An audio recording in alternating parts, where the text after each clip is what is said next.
Hello everyone and welcome to the first episode of SP API Listing Sample Application video series.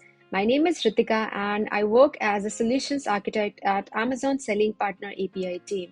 This video series is intended for any Selling Partner API developers that want to integrate listings use case to their product using listing sample application.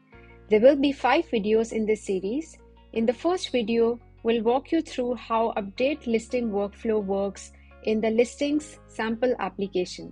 You can locate the source code for the listing sample application inside the Selling Partner API samples GitHub repo.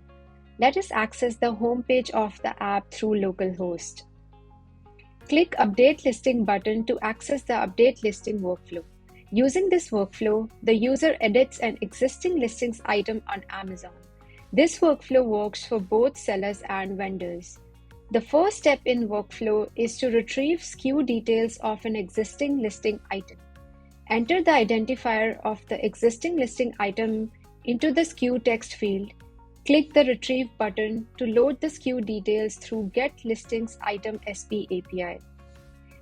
The debug console at the bottom of every workflow shows the details of the all SP API calls made on that page.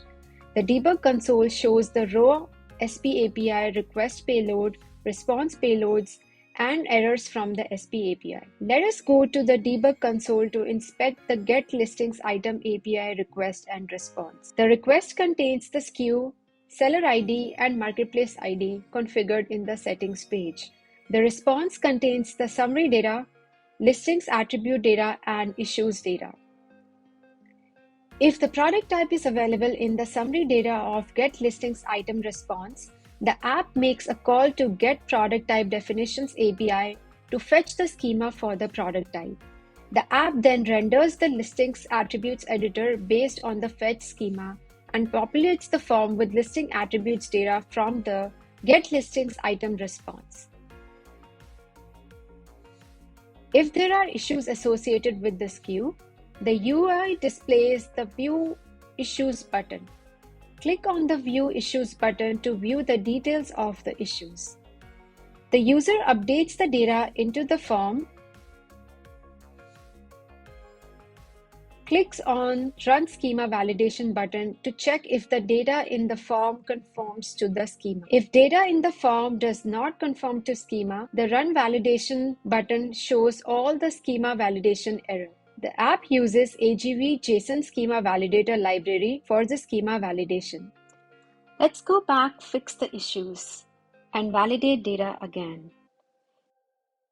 If there are no validation errors, you can go ahead and click the Submit button to submit the listing content to Amazon. If user selects the submission mode as Put Listings Item, then app submits all the attributes in the form to Amazon through Put Listings Item API. Let us go to the debug console to inspect the Put Listings Item API request and response. The request contains all the attributes in the form. The response from the API shows the submission is accepted and returns a submission ID. If the user selects the submission mode as Patch Listings Item, then the app submits only the updated attributes in the form to Amazon through Patch Listings Item API. Let's update the item name and submit the data through Patch Listings Item API operation. Let us go to Debug Console to inspect the Patch Listings Item API request and response. The request contains only the updated attributes in the form, and response from the API shows the submission is accepted and returns a submission ID. Let's validate the changes using Postman. Make an SP API call to Get Listings Item API operation and review the attributes updated on the application form. Observe the item name and fulfillment availability attribute. It is now showing the new values. The user also has an option to download the content in the form as a JSON listings feed using this button. When the user clicks this button, the app exports the content as JSON listings feed. The user can go to bulk listing workflow, edit the content if necessary, and submit the feed for processing.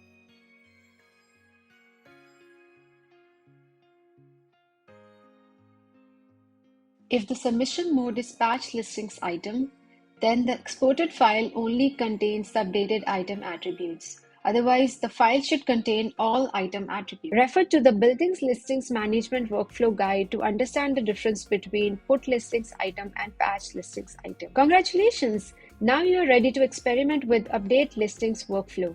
And that wraps up our first episode. If you find it useful, please like and subscribe. In the description of the video, you will find helpful resources for using listing sample application.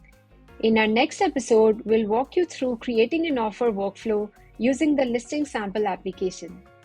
Happy coding from all of us at Amazon Selling Partner API team. Thanks for watching.